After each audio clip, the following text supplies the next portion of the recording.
Hello YouTube, how's everybody doing? Helen the Russian here. So today's video, the question of all questions. Everybody wants to know exactly how much money rideshare drivers make and which one pays better, Lyft or Uber. Now it is perfect time to do this. It's the end of the financial year, the tax information is in.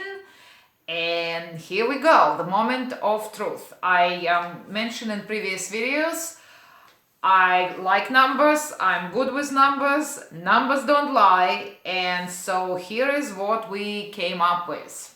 So both companies, Lyft and Uber, send me the year-end statement, and we're gonna strictly talk about money that went directly into my bank account.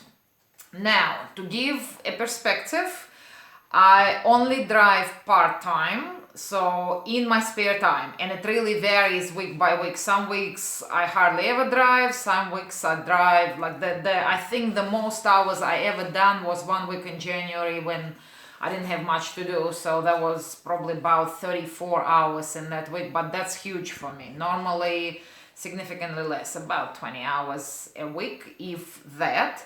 Now, I started driving for Lyft only initially. That was the end of June. So these numbers are not for entire year.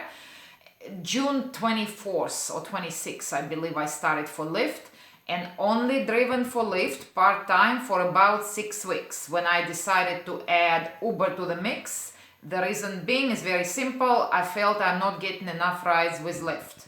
Because I do it in my spare time, I like to be productive, meaning if I decided to dedicate these 2-3 hours to driving, I'd like to have passengers pretty much all the time. It's not always possible, but 95% of the time for sure, which was not happening with Lyft.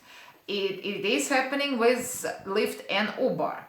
Having said that, once I added Uber, most of the time, so I'd say 95% of the time, Uber to Lyft ratio is about 7-to-1, meaning for each 7 Uber rides, I only get 1 Lyft ride, meaning Lyft is significantly less. There were only handful of times, literally handful, maybe 5 or 6 days out of this whole period when Lyft beat Uber as far as number of rides.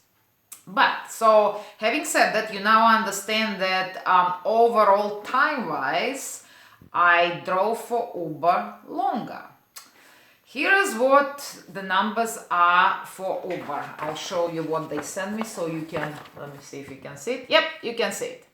So this is, let's see, right here, that's the total earnings. However, you need to subtract those fees. That's the fees that Uber took, meaning I never seen that money ever.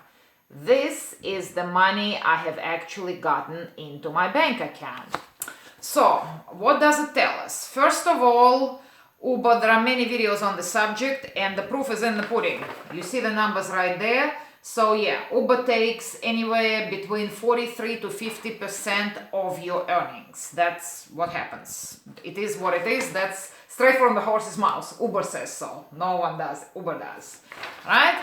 So my total earnings for that period from Uber, the money that I actually gotten into the bank, was $2,675.85. Now let's not forget, that's not taking into account the gas money and the car maintenance. My car is brand new, but still I need to do oil changes because I drive more obviously with the rideshare.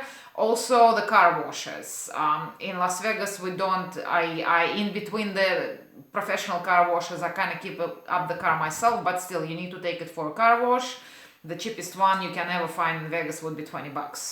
That's it. And I have occasionally detail a guy come to my place and do really good job, detailing job on the car, and that's $35 plus $5 tip, so $40. So here you go. Uber took nearly about 46% of my earnings according to these numbers, and I gotten $26.75 out of it. Now, Lyft. I have to say, and I mentioned in previous videos, Lyft is a bit more ambiguous. See, they gave me the 1099 form Good on them. However, the only number they showed, now I'll bring it closer so you can see it, right there. They shown this number. However, those, as you can clearly see, they are gross earnings. And I had, when I took it, I'm glad I had my accountant, because she kept questioning it. She goes, look, that's not your actual money. There should be fees subtracted from it for which you don't have to pay taxes. You've never seen that money. Lyft, nowhere in this form has Lyft shown that money. Thanks to my accountant, very good accountant, Andrea Olson here in Las Vegas, and I gave her name and number in the details of my tax video before, so if you want, look her up. She kept insisting, and only when I went into my app, which I showed how to do it in my tax video, previous video, I found the deductions. And for Lyft, the fees were $663.25, which my accountant written right here once we found it on the app. So that means that from Lyft, I got $2,340. Actually, there was also, I made about $87 in bonuses, so $2,400. So roughly speaking, for what I told you, as far as the context of that, I drove for Uber significantly more, and I got, roughly speaking, $2,700 from Uber and $2,400 from Lyft. Driving, I did a lot less trips for Lyft. So, and the fees are also significantly less, on about,